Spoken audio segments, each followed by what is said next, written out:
Wow. Okay. So you mentioned before that you would describe yourselves as a dynamic investor. Is that the same thing as an active fund manager? Yeah, Yes. yeah. So we use tactical allocation all the time. The most important decision is that asset allocation. You know, how much of the dollar you've been given to put in the markets are you prepared to put in? Okay. That's by far the most important decision for us. Okay. Excellent. Well, maybe can we, we've got your website up here with us, so maybe you could walk us through, if you wouldn't mind, some of the performance of your respective funds. So. Okay, so this first one then. Yeah. This is the balance fund here. Okay. Okay, so that's the start date, September 07. Yep. We're the black line. The benchmark for that, which is just the market averages for those asset classes, is the what do you call it? The red line. So you can see what I was just talking about. When the red line, the market averages fell really heavily here, 20% on this measure during the 08 period, we just trucked along, and that was because we were only 40%, 45% invested. But then when the markets picked up again, see the problem? Right. We're still relatively flat. So we're slow to join the party. Now that was on my part, that was quite deliberate because I didn't believe it. Okay. I just thought, well, the problems with debt just don't go away in 6 months and don't get solved. But of course what it meant is if you joined us on that day there, say, then you get a pretty flat performance through here. Right. Whereas if you join this on that day, you get a rise in performance. So this stuff all depends on your time period. Yeah. Okay. Yeah. So, our objective is to open up this gap between the two lines over time. There will be periods we're behind, periods we're ahead, but if you do it cumulatively, the idea is to get it. Okay, so the actual return per annum on this fund is so this is a balanced fund. So over this particular time period has been minus 1.4. Okay. And the market has done minus 11.4. Okay. Over the whole, that's not per annum. Right. 0.4 we've dribbled down 0.5% per annum. The market's gone down 3% per annum over that 4 years. Okay. Now is this a return that satisfies you? No, hell no. I mean, you want to be here to grow the fund over time. But the important thing is over time. And 5 years is a day in the life of share markets. Okay. So, that's the thing. When it's interesting, when you get an upswing in a market, everybody comes in wanting growth. And I always say to them, well, that's fine. I'd like to see the whites of your eyes when the market turns around, though.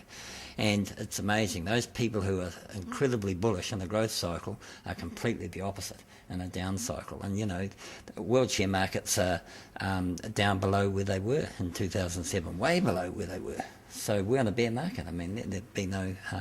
So for me, as a manager, all I want to do is have a black line that's above the red line. Okay. Is that to me? But obviously I like them both to be going up. But, as a manager, if they're both going down and we're not going down as much, I'm actually happy. Okay. That's a funny sort of happiness, but you get my point.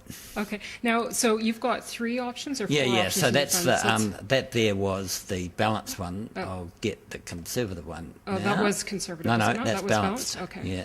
Right. Here comes conservative here. Okay. So conservative, obviously, in this environment has been by far the place to be. Right.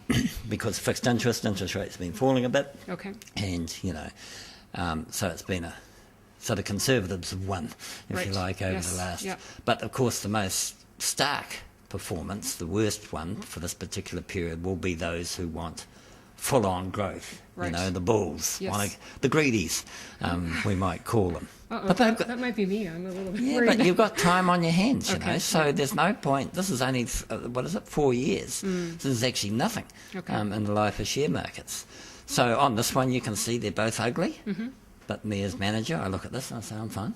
Okay. We're fine, we're adding value. And the client will say, but you're losing money. And say, yes, welcome to the world of share markets. Now, the benchmarks that you use, it kind of raises the question for me about benchmark performance in general, because Gareth Morgan Investments has stayed out of the pure benchmarking process rather deliberately. Well, why? We've stayed out of the Morningstar and what's the other one? Fund Source surveys. There's a long history. There's quite a love affair between me and these two houses. I actually wrote a book on it called After the Panic. And really, I questioned for these agencies their ethics. It's that simple. And it goes back to the time when they had a benchmark for performance and had recommended, portfolios.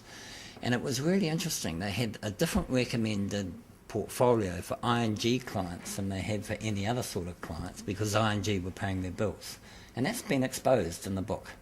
So, when I see somebody who's questionable ethically, I'm into them like a rabid dog. So I'm very sceptical of them. So when it came to measuring performance, which is what they do in their advertisements in the newspaper each week, I said, well, that's really interesting that you can actually measure the performance week to week. So if I've got a fund that's 30% in buildings that aren't marked to market, how do you actually do that? And you compare that with a fund that's 100% in market. How can you actually sit there with a straight face and tell me that over that week one fund went down 2% and the other went up 4%, when of one of the funds, 30% of it is in something you can't measure? Don't you think that's just slightly dishonest? Silence. We wouldn't have a business if we didn't do it, is actually the answer. All right? So you understand why I can't stand Morningstar?